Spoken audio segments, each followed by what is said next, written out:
Hi dear student, स्वागत है आप सभी का आपके अपने यूट्यूब चैनल सारथी मिशन केमिस्ट्री में। मैं हूं चौबे सर और हम लोगों का टॉपिक माने चैप्टर चल रहा है एटॉमिक स्ट्रक्चर, जिसमें हम लोगों ने पिछली वीडियो में देखा Bohr's atomic model, Bohr atomic model. ठीक, तो बोहर एटॉमिक मॉडल ने स्पेक्ट्रम लाइन को अभी एक्सप्लेन किया और उन्होंने बताया कि जब किसी गैस को हम हीट करते हैं, उसको एनर्जी देते हैं, तो उसमें से कुछ रेडिएशन निकलती है, कुछ नहीं निकलती। उसका कारण क्या हो सकता है, इस बात को भी बोहर एटॉमिक मॉडल बताया। तो आज का जो हमारा टॉपिक रहेगा उसी पर बेस्ड रहेगा, जिसका नाम होगा एटॉमिक स्पेक्ट्रम। तो आइए उस टॉपिक को देखते हैं। तो टॉपिक है हमारे पास एटॉमिक स्पेक्ट्रम। ठीक, तो ये हमारे पास टॉपिक स्टार्ट होगा जिसका नाम है एटॉमिक स्पेक्ट्रम। तो एटॉमिक स्पेक्ट्रम को समझने के लिए हम लोग पहले बोहर के एटॉमिक मॉडल को थोड़ा सा देखते हैं कि जो मैंने आपको बताया था वो क्या था। ये दिया था बोहर एटॉमिक मॉडल ने, उस पॉइंट को थोड़ा समझिए। सपोज करिए कि यहाँ पर इलेक्ट्रॉन बैठा हुआ है और जब हम इसे एनर्जी को देते हैं या हीट करते हैं या यह एनर्जी को एब्जॉर्ब करता है, जब भी यह इलेक्ट्रॉन एनर्जी को एब्जॉर्ब करेगा तो कूद करके इधर आएगा, यहाँ आ सकता है, या ज़्यादा एनर्जी रहेगा तो यहाँ पर आ सकता है। लेकिन इस सेल की हर एक सेल की एनर्जी जो होती है फिक्स होती है, तो वह जितने एनर्जी को एब्जॉर्ब करेगा उसी सेल में आएगा। और ऐसा भी हो सकता है कि उसको उतना पर्टिकुलर एनर्जी न मिले कि इस सेल से इस सेल में आ सके, इस सेल से इस सेल में आ सके, तो वह उस सेल से दूसरे सेल में जाएगा भी नहीं। माने सबकी एनर्जी फिक्स है, ये नहीं कि जो भी एनर्जी मिलेगा एब्जॉर्ब करके किसी न किसी सेल में चला जाएगा। तो हर एक सेल की जो एनर्जी होती है वो फिक्स होती है, तो जिस एनर्जी को एब्जॉर्ब करेगा उसी सेल में आएगा। सपोज कि मैंने इसको हीट किया तो ये किसने क्या किया, एनर्जी को एब्जॉर्ब किया। उन्होंने किया क्या था, एक ट्यूब लिया और ट्यूब में हाइड्रोजन गैस को ले लिया, ये हुआ हाइड्रोजन गैस, ये हाइड्रोजन गैस हुआ, और इसको हीट करना शुरू कर दिए और हीट किए। इसके बाद यहाँ पर लगा दिए थे स्क्रीन, तो देखा स्क्रीन पर कुछ जो है कलर्स दिखाई पड़े और कुछ कलर नहीं दिखाई पड़े। आपने क्लास 10th के फिजिक्स में एक बात पढ़ी होगी स्पेक्ट्रम के बारे में कि जब हम व्हाइट लाइट को किसी प्रिज्म से गुजारते हैं और पीछे अगर कोई स्क्रीन लगा होता है तो उस स्क्रीन पर विबग्योर आपको मिलता है, माने 7 कलर मिलते हैं। वैसा क्यों, रेडिएशन के कारण, वही होता है रेडिएशन। ठीक है, तो यहां पर भी 7 कलर मिलने चाहिए थे, लेकिन कुछ कलर मिले और कुछ कलर नहीं मिले। तो उसी बात को यहां पर बोहर एटॉमिक मॉडल ने एक्सप्लेन किया कि कैसे क्यों नहीं मिलता, क्योंकि इन्होंने बताया कि इलेक्ट्रॉन उसी एनर्जी को एब्जॉर्ब करेगा जो एनर्जी को एब्जॉर्ब करने पर वह किसी निश्चित किसी डिफिनिट सेल में जा सके। जैसे सबकी, मैंने क्या कहा कि हर एक सेल की इसकी सबकी एनर्जी फिक्स है, तो अगर उतनी एनर्जी वो एब्जॉर्ब करेगा कि यहां से यहां आ जाए या फिर यहां से यहां आ जाए तब तो सही है। लेकिन अगर उतनी पर्टिकुलर एनर्जी उसको नहीं मिली तो वह एनर्जी को एब्जॉर्ब नहीं करेगा और एक सेल से दूसरे सेल में नहीं जाएगा। फिर आगे क्या बात हुई कि मान लीजिए कि इलेक्ट्रॉन यहां पर बैठा हुआ है, माने एनर्जी को आपने हीट किया तो एनर्जी को एब्जॉर्ब किया, यहां पर बैठा, लेकिन इलेक्ट्रॉन की एक प्रोबेबिलिटी बहुत बड़ी होती है कि वह हमेशा वहीं रहने का प्रयास करेगा जहां पर उसकी एनर्जी मिनिमम होगी, कम से कम। तो मिनिमम एनर्जी तो यहां पर होती है ना, क्योंकि इधर से इधर जाने पर एनर्जी क्या होती है, इंक्रीज करती है। अगर हम बाहर से न्यूक्लियस से बाहर की तरफ जाएं तो एनर्जी क्या होती है, इंक्रीज करती है, माने सबसे ज्यादा एनर्जी यहां पर इसकी होगी। तो अब ये ज्यादा एनर्जी वाले में है, फिर ये क्या करेगा, यहीं पर आएगा, लेकिन जिस एनर्जी को यह एब्जॉर्ब करके यहां पर पहुंचा था, जब यहां पर आएगा तो उस एनर्जी को इमिट करेगा, माने लॉस करेगा। तो उस एनर्जी को जब ये लॉस किया तो वही निकला आपको रेडिएशन के फॉर्म में, वही एनर्जी बाहर निकलता है। उसी का आज हम लोग अध्ययन करेंगे, स्टडी करेंगे कि कैसे कैसे निकलता है। या इलेक्ट्रॉन यहां से यहां आता है या इलेक्ट्रॉन यहां से यहां आता है, माने किसी भी सेल से वह अंदर की तरफ आ सकता है। ये क्या होगा, n=1 होगा, ये क्या होगा, n=2 होगा, ये क्या होगा, n=3 होगा। इसी पॉइंट को हम लोग आज स्टडी करेंगे। तो इस पॉइंट को बताने के लिए एक साइंटिस्ट थे जिनका नाम था रिडबर्ग। उन्होंने जो इमिशन स्पेक्ट्रम होता है, इमिशन जो एनर्जी को, रेडिएशन को इमिट करता है, उसकी वेवलेंथ को कैलकुलेट करने के लिए कौन साइंटिस्ट, रिडबर्ग ने एक फार्मूला दिया। रिडबर्ग ने 1890 माने 1890 में रिडबर्ग ने उस वेवलेंथ को कैलकुलेट करने के लिए एक फार्मूला दिया, 1/λ RH 1/N1 square minus 1/N2 का स्क्वायर। ठीक है, ये फार्मूला दिया था, किसने दिया था, रिडबर्ग ने दिया था। इसने रिडबर्ग ने किसको कैलकुलेट करने के लिए, वेवलेंथ को कैलकुलेट करने के लिए। यहां पर लैम्डा क्या है हमारे पास, तो ये तो होता है वेवलेंथ, यू नो दैट। और इसके बाद RH क्या होता है, ये होता है रिडबर्ग कांस्टेंट। रिडबर्ग कांस्टेंट होता है और इसकी वैल्यू भी फिक्स होती है। कितनी होती है? 1.09678 इंटू का 10⁵ पर सेंटीमीटर OR 1.09678 इंटू का 10⁷ पर मीटर, ये होता है रिडबर्ग कांस्टेंट की वैल्यू। और N1 और N2 क्या होगा? N1 और N2 क्या होगा? N1 वो है जिस सेल में इलेक्ट्रॉन आकर के बैठ रहा है, जिस सेल में इलेक्ट्रॉन आ रहा है, किसी भी सेल से जिस सेल में इलेक्ट्रॉन आ रहा है वो है N1, और जिस सेल से आ रहा है वो क्या है? N2। ठीक, तो N2 तो इन्फिनाइट हो सकता है, लेकिन N1 आपका फिक्स रहेगा कि फर्स्ट में आ रहा है, सेकंड में आ रहा है, थर्ड में, फोर्थ में, किस सेल में आ रहा है। ठीक, इस पॉइंट को बताया था। अब आइए, उसमें बहुत सारी सीरीज मिली थी हमको, अलग अलग साइंटिस्ट ने डिस्कवरी किया था, उन सभी सीरीज को भी हम लोग देख लेते हैं। तो सब की सब सीरीज क्या क्या थी उसको भी देख लेते हैं।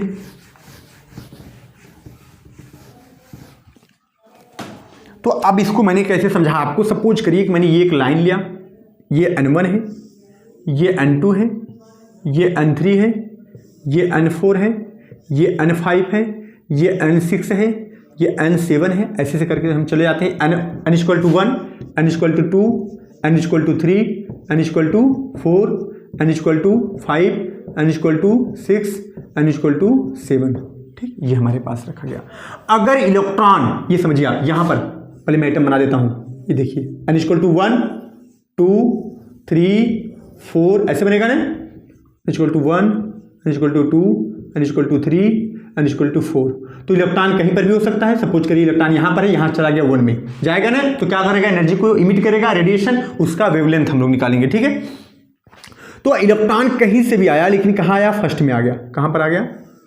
फर्स्ट में। इलेक्ट्रॉन कहीं से भी आ रहा है, लेकिन कहां पर आ रहा है? फर्स्ट में आ रहा है। देख रहे हैं आप, इलेक्ट्रॉन कहां पर आ रहा है? फर्स्ट में आ रहा है। n = 1 में आया। अगर इलेक्ट्रॉन n = 1 में आया तो ये होता है लाइमन सीरीज। इसको दिए थे लाइमन ने, लाइमन सीरीज। ये क्या हुआ? लाइमन सीरीज हुआ। और अगर हमारे पास लाइमन सीरीज है तो रिडबर्ग फार्मूला हमारे पास क्या होगा? 1/λ = मैंने क्या कहा? किसी भी सेल से चले, 2 से 3 से 4 से 5 से, किसी भी सेल से चला, लेकिन आया कहां? इलेक्ट्रॉन n = 1 माने फर्स्ट सेल में आया, तो 1/λ = RH। और यहां पर हमारे पास क्या होगा? 1/1 का स्क्वायर माइनस 1/N2 का स्क्वायर, और यहां पर N2 = 1। इस पॉइंट को समझिए आप। 1/λ वेवलेंथ हो गया, RH रिडबर्ग कांस्टेंट होगा, 1/1 का स्क्वायर। 1 क्या है भाई? वही चीज आया क्या? फर्स्ट सेल में आ रहा है ना, तो 1 हो गया। सेकंड में आएगा तो 2 हो जाएगा, थर्ड में आएगा तो 3 हो जाएगा। N2 जिस सेल से वो आ रहा है, कोई भी सेल हो सकता है, लेकिन N2 हमेशा क्या होगा? बड़ा होगा। किससे? 1 से। अरे भाई 1 में तो आ ही रहा है, तो जब भी आएगा तो 2 से आएगा, 3 से आएगा, 4 से आएगा, 5 से 6 से आएगा ना। तो ये हमारे पास लाइमन सीरीज का फार्मूला हो गया। ठीक, लाइमन सीरीज इसे बोलते हैं। अगर किसी भी सेल से इलेक्ट्रॉन अगर 1 में आता है तो लाइमन सीरीज होता है। इसी टाइप से अगर किसी भी सेल में इलेक्ट्रॉन, तो सेकंड नंबर, किसी भी सेल से कहाँ आ जाए? सेकंड में आ जाए। किसी भी सेल से इलेक्ट्रॉन कहाँ आ जाए? सेकंड में आ जाए। ये देखिए, किसी भी सेल से कहां पर आ गया? सेकंड में। तो ये हमारे पास होता है बाल्मर सीरीज। इसे क्या बोलते हैं? Balmer series.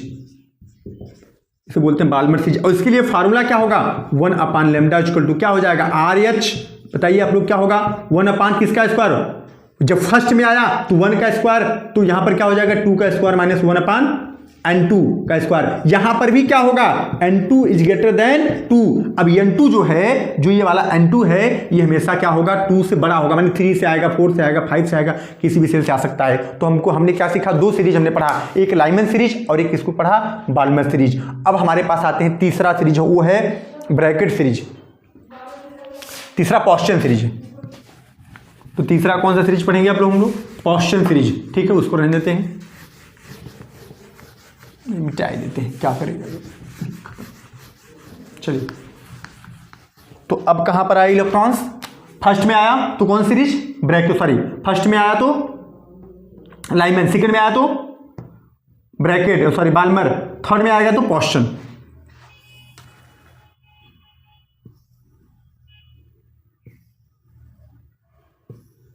ये नंबर ऑफ सेल बन रहे हैं 1 2 3 4 करके। ठीक, यहाँ पर क्या होगा n equal to 1, n equal to 2, n equal to 3, n equal to 4, n equal to 5, n equal to 6, n equal to 7। बहुत है, ठीक। आइए आगे देखते हैं हम लोग। अगर मान लीजिए इलेक्ट्रॉन्स कहाँ सेकंड तक तो आ ही गया था, किसी भी सेल से आया लेकिन थर्ड में आ गया, 4 से भी थर्ड में आया, तीसरे में, और यहाँ पर 6 से भी और 7 से भी। ये कहाँ पर इलेक्ट्रॉन आ रहा है? थर्ड में आ रहा है। अगर थर्ड में आएगा तो कौन सा सीरीज होगा हमारे पास? ये होगा पॉस्चन सीरीज। ये क्या होगा? पॉस्चन सीरीज। इसको किसने खोजा था? पॉस्चन ने खोजा, तो पॉस्चन सीरीज। इसके लिए फार्मूला क्या होगा? 1/λ इक्वल टू RH क्या होना चाहिए? बोलिए भाई, 1/3 का स्क्वायर हो जाएगा। किस में आ रहा है? थर्ड में आ रहा है। माइनस 1/n2 का स्क्वायर, जहां पर n2 क्या होना चाहिए? Is greater than 3। माने n2 में तो आ ही रहा है, तो कहां से आएगा? उसके अपर सेल से किसी न किसी सेल से आएगा ना, तो जिससे आएगा वो आपका n2 हो गया। तो n2 हमेशा क्या होगा? n2 जो होगा वो 3 से ग्रेटर होगा, ठीक। n2 is greater than 3। अगर मान लीजिए इलेक्ट्रॉन किसी भी सेल से आ जाए, वो फोर्थ में आ जाए, ये देखिए फोर्थ में आ रहा है, फोर्थ में आया, कहाँ गया? फोर्थ में आ गया। तो ये हमारे पास होता है ब्रैकेट सीरीज। अगर इलेक्ट्रॉन किसी भी सेल से कहाँ आ जाए? फोर्थ में आ जाए, तो ब्रैकेट सीरीज। इसके लिए फार्मूला क्या होगा? 1/λ इक्वल टू 1/RH, और यहाँ पर 1/, अब क्या होगा? 4 का स्क्वायर माइनस 1/n2 का स्क्वायर। फिर यहाँ पर n2 क्या होगा? इज ग्रेटर देन 4, माने 4 से ज्यादा, क्योंकि 4 में तो इलेक्ट्रॉन आ ही रहा है, उससे किसी अपर सेल से आएगा, तो n2 इज ग्रेटर देन 4 हो जाएगा, ठीक। ये हमारे पास क्या होगा? Brackett series. तो अगर किसी भी सेल से इलेक्ट्रॉन्स फर्स्ट में आ रहा है, फिर सुनिए, फर्स्ट में आ रहा है तो क्या होगा? Lyman series. सेकंड में आ रहा है तो क्या होगा? Balmer series. थर्ड में आया तो क्या होगा हमारे पास? पॉस्चन सीरीज। अगर फोर्थ में इलेक्ट्रॉन आया तो क्या होगा? ब्रैकेट सीरीज, ठीक। अभी 2 सीरीज और भी बचे हैं, फुंड सीरीज और हम्फ्री सीरीज, उनको भी देख लेते हैं, 5th और 6th वाला, और कुछ नहीं है। एक बार मैं सभी सीरीज को साथ में बना के आपको दिखा दूंगा, टेंशन नहीं लीजिए, ठीक। तो मान लीजिए कि इलेक्ट्रॉन्स, मैं फिर से लाइन बनाता हूं एक बार और, ये लास्ट है, इसमें सभी लोग आ जाएंगे। 4th, 5th, 6th, 7, बहुत है। 8 तक बना लो भाई, 8 तक। n equal to 1, n equal to 2, n equal to 3, n equal to 4, n equal to 5, n equal to 6, n equal to 7, और यहाँ पर क्या होगा? n इक्वल टू 8, ठीक। अब कहाँ पर आना चाहिए? 4 तक तो हो ही गया था, 4 तक शायद हो गया था ना, हाँ 5th तक। तो इलेक्ट्रॉन कहीं से भी आया, लेकिन कहाँ पर आना चाहिए? 5th में। ये देखिए यहाँ से आया 5th में आ गया, और यहाँ से भी आया तो कहाँ आया? 5th में आ गया। तो ये हमारे पास क्या होता है? फुंड सीरीज। क्या होता है? फुंड सीरीज, ठीक। अगर इलेक्ट्रॉन किसी भी सेल से कहाँ आता है? 5th वाले में आता है, मतलब 5वें में आता है, तो क्या होगा? फुंड सीरीज। और इसके लिए फार्मूला क्या होगा? 1/λ इक्वल टू क्या होना चाहिए? 1/5, सॉरी RH 1/5 का स्क्वायर माइनस 1/n2 का स्क्वायर। लेकिन यहां पर n2 क्या होगा? Is greater than 5, n2 is greater than 5, माने n2 क्या होगा? 5 से बड़ा होना चाहिए, ठीक। अगर इलेक्ट्रॉन किसी भी सेल से चले और 6 में आ जाए, कहाँ आ जाए? 6 में आ जाए, ठीक। अगर 6 में आ रहा है तो हमारे पास होता है हम्फ्री सीरीज। इसको खोजा था हम्फ्री ने, साइंटिस्ट का नेम है सब, हम्फ्री सीरीज, ठीक। और यहां पर फार्मूला क्या होगा? 1/λ इक्वल टू वही RH 1/6 का स्क्वायर माइनस 1/n2 का स्क्वायर। तो ये हमारे पास 6 सीरीज आपको मिली। 6 सीरीज का फार्मूला हो गया। इस 6 सीरीज ने हमको क्या बताया कि अगर इलेक्ट्रॉन किसी भी सेल से एनर्जी लेवल से, हायर एनर्जी लेवल से 1 में आता है तो लाइमन सीरीज, अगर सेकंड में आता है, 2 में आता है, n इक्वल टू 2 में आता है तो क्या होता है हमारे पास? वो बाल्मर सीरीज। अगर थर्ड में आता है तो क्या होता है? पॉस्चन। 4th में आता है तो ब्रैकेट, 5 में आता है तो फुंड, और 6 में आता है तो हम्फ्री सीरीज होते हैं, ठीक है। इलेक्ट्रॉन कहां से आ सकता है? इन्फिनाइट नंबर ऑफ सेल होते हैं, तो किसी भी सेल से, इन्फिनाइट नंबर ऑफ सेल से भी इलेक्ट्रॉन्स आ सकते हैं, ठीक। अब सभी को मैं एक बार साथ में दिखाता हूं कि कैसे, क्या मैंने बताया। उसको दिखाने के लिए मैं पहले यहां पर एक डायग्राम बनाता हूं, सबको साथ में दिखाने के लिए। और ये हमारे पास पूरा फुल लाइन का डायग्राम, ठीक, क्योंकि सभी को दिखाना है। तो ये n equal to 2, n equal to 1, n equal to 2, n equal to 3, n equal to बोलिए 4, n इक्वल टू 5। कहाँ तक ले जा सकते हैं बताइए? इन्फिनाइट तक, ठीक है। कहाँ तक लेके जा सकते हैं इसको? इन्फिनाइट तक, ठीक। बस n इक्वल टू यहाँ पर भी लिख सकता हूँ, n equal to 1, n equal to 2, n equal to 3, n equal to 4, n equal to 5, n equal to 6, n equal to 7 और n इक्वल टू 8। मैंने क्या बताया था, इलेक्ट्रॉन कहीं से भी चले कहाँ पर आना चाहिए, फर्स्ट में, n इक्वल टू 1 में आना चाहिए। तो मैं दिखा रहा हूँ आपको n इक्वल टू 1 में। ये देखिए सभी के सभी इलेक्ट्रॉन किसी भी सेल से कहाँ पर आ रहे हैं, n इक्वल टू 1 में आ रहे हैं। और जब भी n इक्वल टू 1 में आएंगे तो कौन सा सीरीज हमको मिलेगा, कौन सीरीज मिलेगा, लाइमन सीरीज। ठीक, जब 1 में आएंगे तो कौन सीरीज मिलेगा, लाइमन सीरीज मिलेगा। ठीक, अब अगर इलेक्ट्रॉन्स किसी भी सेल में कहाँ आ जाए, सेकंड में आ जाए, किसी भी सेल से कहाँ आए, देखिए कहाँ पर आ रहे हैं, सेकंड में आ रहे हैं, किसी भी सेल से सेकंड में, तो कौन सीरीज मिलेगा हमको, बाल्मर सीरीज। ठीक, छूटा तो नहीं कोई ने, ये कौन सीरीज हो गया, बाल्मर सीरीज। ठीक, अगर इलेक्ट्रॉन किसी भी सेल से कहाँ आए, थर्ड में आ जाए, देखिए थर्ड में आ रहे हैं, किसी भी सेल से थर्ड में, तो अगर ये किसी भी सेल से थर्ड में आते हो तो क्या होता है, पॉस्चन सीरीज, पॉस्चन सीरीज। ठीक, अगर इलेक्ट्रॉन किसी भी सेल से फोर्थ में आते हैं, फोर्थ में आएंगे तो क्या होगा, ब्रैकेट सीरीज,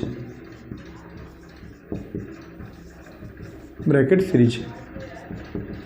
ठीक, अगर इलेक्ट्रॉन किसी भी सेल्स में कहाँ पहुँचते हैं, 5 में, किसी भी सेल से कहाँ आ जाए, 5 में आ जाए तो क्या होता है, फुंड सीरीज। ठीक, अगर इलेक्ट्रॉन किसी भी सेल से कहाँ आ जाए, किसी भी सेल से 6 में आ जाए तो हमारे पास क्या होता है, हम्फरी सीरीज। ठीक, और फार्मूला यहाँ पर क्या होगा, तो फार्मूला अगर हम देखें तो यहाँ पर क्या होगा, 1/λ इक्वल टू RH हो गया।